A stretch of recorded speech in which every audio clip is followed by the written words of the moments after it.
Good morning, beautiful people. That is not my intro, but what is up, booktube? It is Monty. It is actually the morning time. It is 9:06. Not that anybody cares, but I thought that I would do my errands today. Usually I wait until Friday to do my grocery shopping.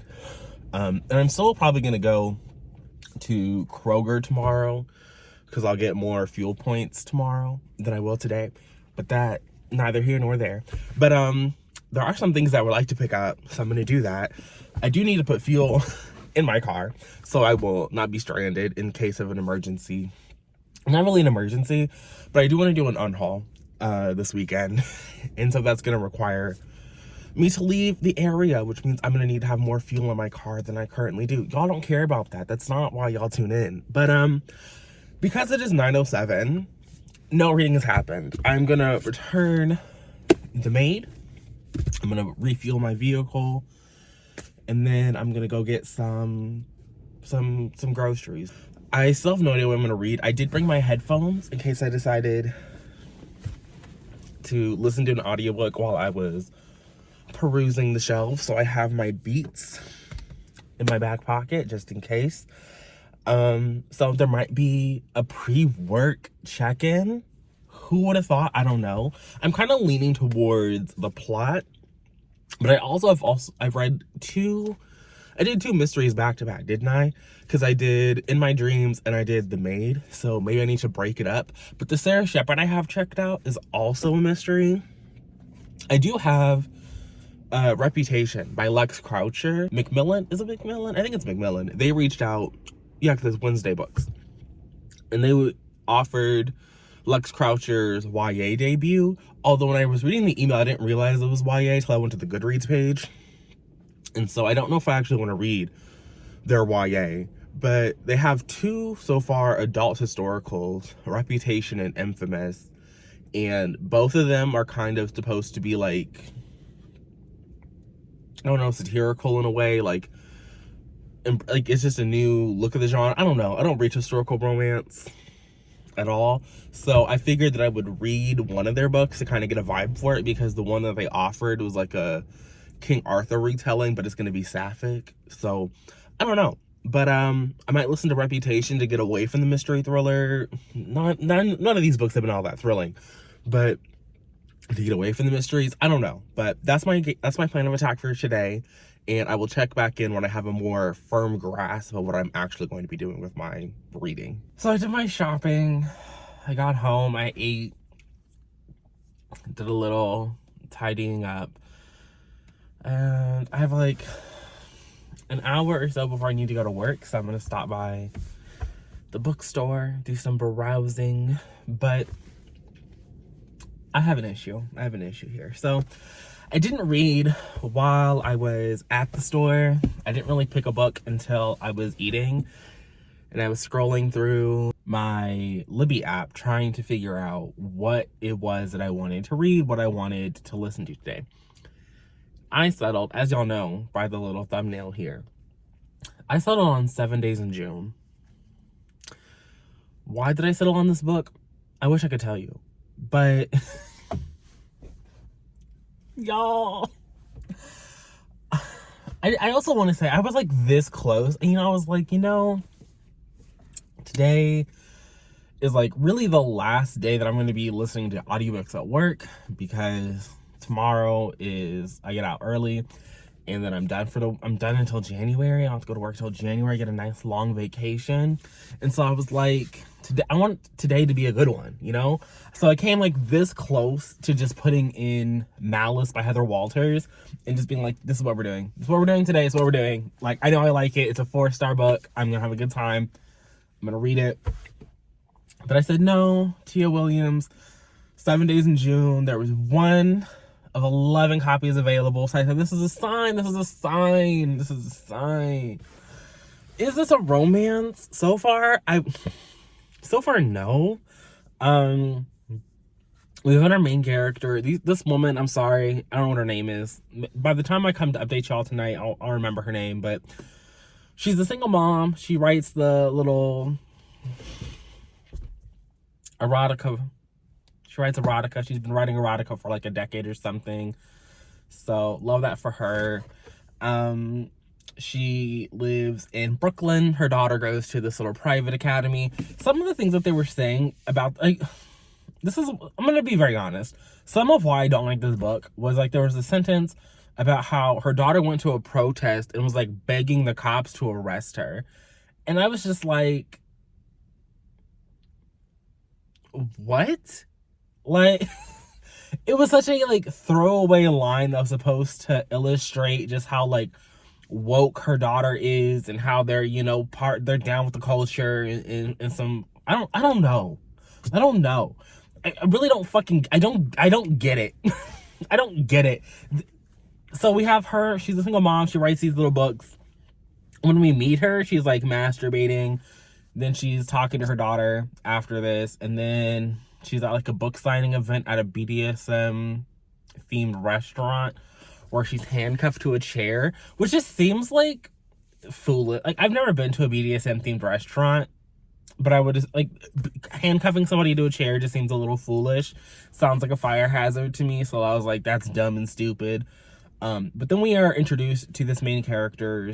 She has like a chronic health issue where she's in like constant pain, I guess. And so we see that she is like having to, she covers for like some of her episodes by saying, oh, I'm doing this writing retreat. Oh, I had too much wine, even though she doesn't really drink. But she is constantly on pain medication. So I do feel bad for her. I feel bad for her. Then I think we get a flashback. I thought it was like a flashback to when her daughter was younger, but I think it was supposed to be her. And we see her in her childhood and how her mom was dating this really abusive man. It was also giving fat phobic in that moment. Anytime that you have a hefty character and you bust out descriptions like fucking lard and like unwieldy and like it's weird. You're a weirdo. You're fucking weird, Tia Williams. You're fucking weird. And y'all out here giving this book, I mean, I don't think that you should be like, oh, burn the book, never read the book again because of a description of a character like lard.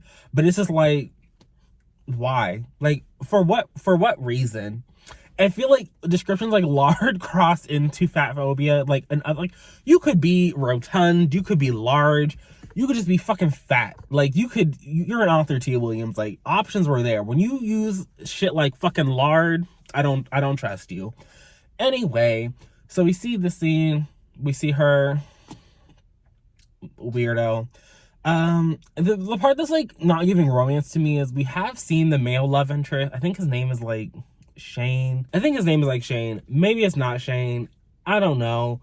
But he exists. The male love interest exists. He's also an author. I know that from everybody talking about this book. I thought he was supposed to be at this like author event, but maybe he's in the audience. Because if it's Khalil, if her love interest is this man over here praising Eric Killmonger, it's gonna be a wrap. It's gonna be a wrap for me.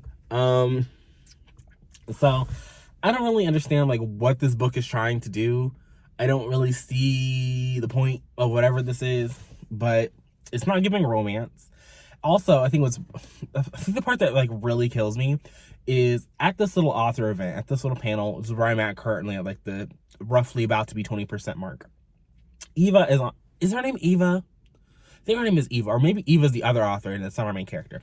Anyway, our main character is on this little author panel about Black people writing books or something.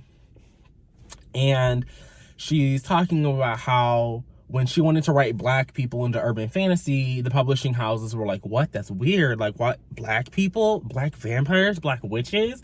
Which, okay, sure. I'll allow it. Okay, sure. I believe it. Anyway, the part that was like really hard for me to like get on board with was this woman was like, oh, we are all, publishers only want our Black trauma. They only want our unhappiness, our... I'm sorry, I just got an Instagram message from Aaron. But it's like, they only want our traumas and our bad days. They don't want our good days. And it's like, so far, that's all I've gotten from you.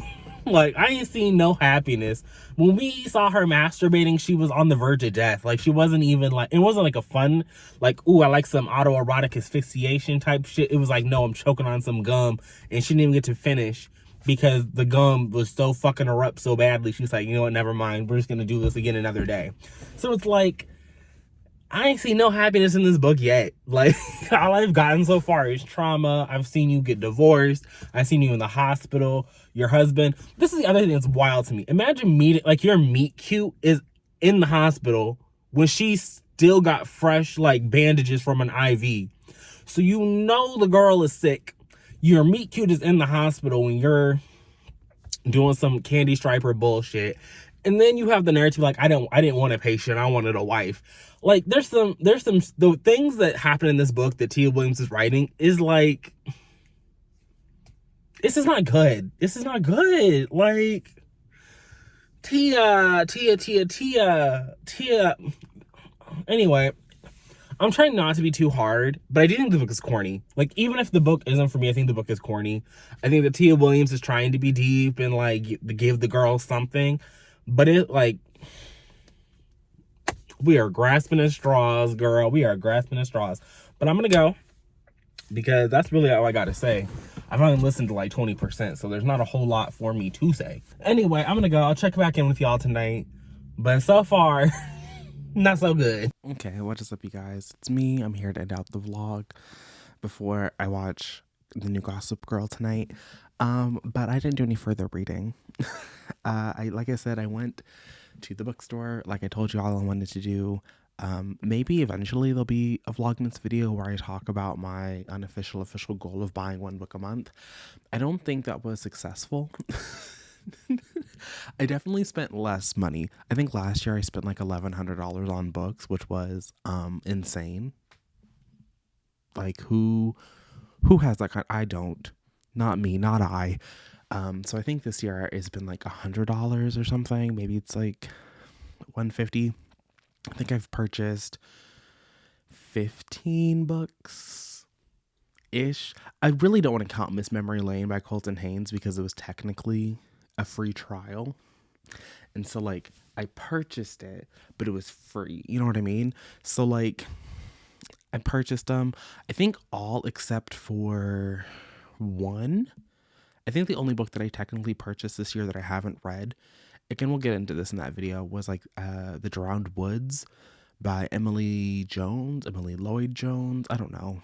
It was an Illumicrate book, and I only purchased it because I wanted the Illumicrate Babble, and I got off the wait list the month before, so I had to purchase it. You can't skip. So I bought it, even though it was never a book I was interested in. So that also feels like something I don't really want to count. But also the fact that I hate the Illumicrate Babble edition, like, it's like salt in the fucking wound.